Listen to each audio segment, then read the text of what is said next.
Hi, I'm Shan George. I'm a property investor and a researcher at Allstate Investor Buyers Agency.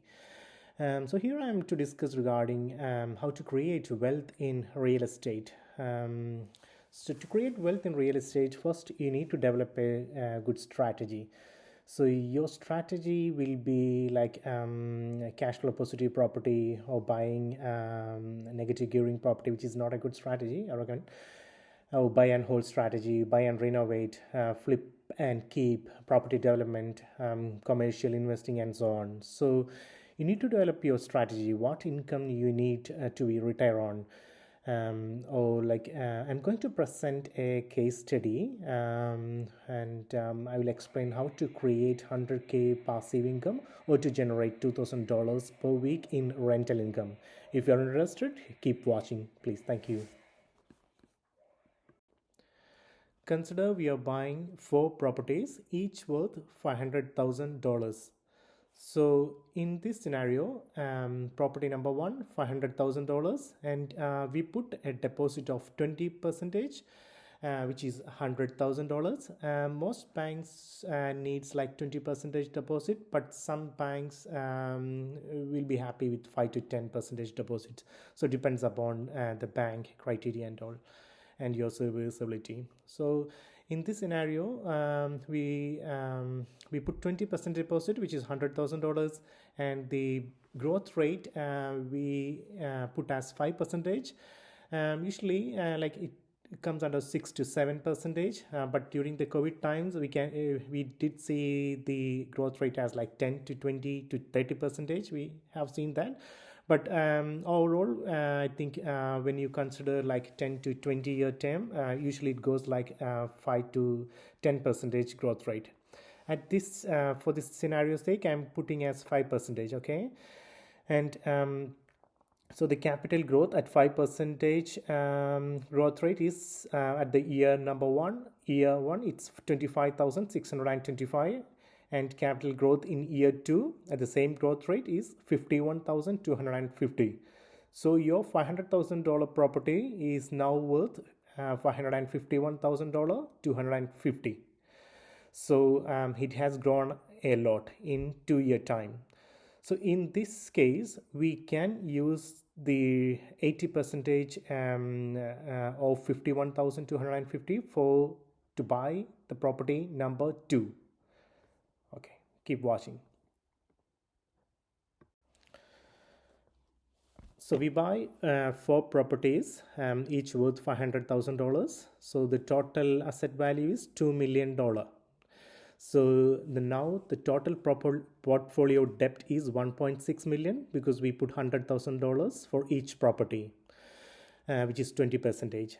So our total property portfolio worth 2 million with $400,000, and it can be done with less deposit considering your serviceability as explained before. So there are few factors we need to consider. Compounding. So compounding interest is the eighth wonder of the world. He who understands it earns it, and he who doesn't, who pays it. And as I said, like 5% growth rate will not be the same for all the properties. So it can be 5 to 10. The properties we buy will be growing at 5 to 10% because we are a data scientist, so we do look at the past growth, future growth, and things like that. So we are looking at the data specifically to identify the right suburb and right place and right property. Some properties will be growing only like at 1 to 2%, and those who bought these properties will get stuck in growing their property portfolio. So only 1% of investor in Australia owns 6 or more properties. Glad I am one of them. It's a matter of choosing the right property at the right suburb at the right price. Some properties which I bought last year, the year before, has grown more than $250,000. So timing the market and time in the market both are really important in choosing the property. So now we see the compounding effect in 15 years. So the value of one property, if the growth rate is 5%, the property will grow to 1,039,464, and the value of 4 properties in total so will be 4.1 million, and the debt is $400,000 into 4 properties, which is 1.6 million.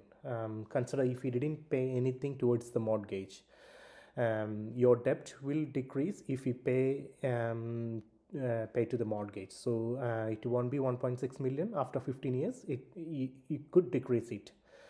So for the calculation basis, I'm just using 1.6 million. Okay, so if we didn't pay anything.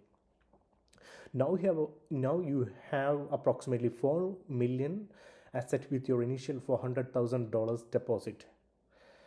We use $100,000 deposit for each property. We could use $50,000 for each property. It depends upon your strategy. It depends upon how the bank gives you the money, or sometimes if you have good serviceability, the bank will give you $500,000 with 5% deposit. Or you can use equity to buy the property, so that in that case you don't need to put any deposit if you have a good equity in your PPOR or in your investment property. So for the calculation basis, I'm just using this strategy. And return on investment is about 10 times the deposited money, so which sounds really good, right? And the rent per week, if the rent grows by 2.5% each year, which is 725 per week. So at the end of 15 years, the rent will be 725 if it grows by 2.5% each year. So initially we started with 500 per week for the $500,000 property. And now the property value has increased to 1,039,464, plus the rental income has increased to 725. It's could be increased to 700 to 900 sometimes if the rent rises more than 2.5% each year. So for the calculation basis, and I'm just using a very low amount, 2.5%. Usually it grows more than 2.5 each year, but for the calculation basis, I'm using 2.5. We just need to consider a few more things, that we can use equity to build property portfolio. We always don't need $100,000 to buy $500,000 property. As I said before, for better understanding of the scenario, we use the $100,000. Also should consider other costs involved in buying the property, such as stamp duty, legal fees, agent fees, pest and building inspection, and so on. So there are a few costs involved in buying the property. I should consider that also.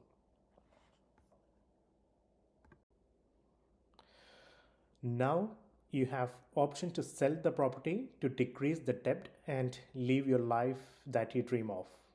Consider if you sell one property, and consider if you pay off the remaining amount. I think it's probably around $500,000 amount with your savings, rent, or tax return.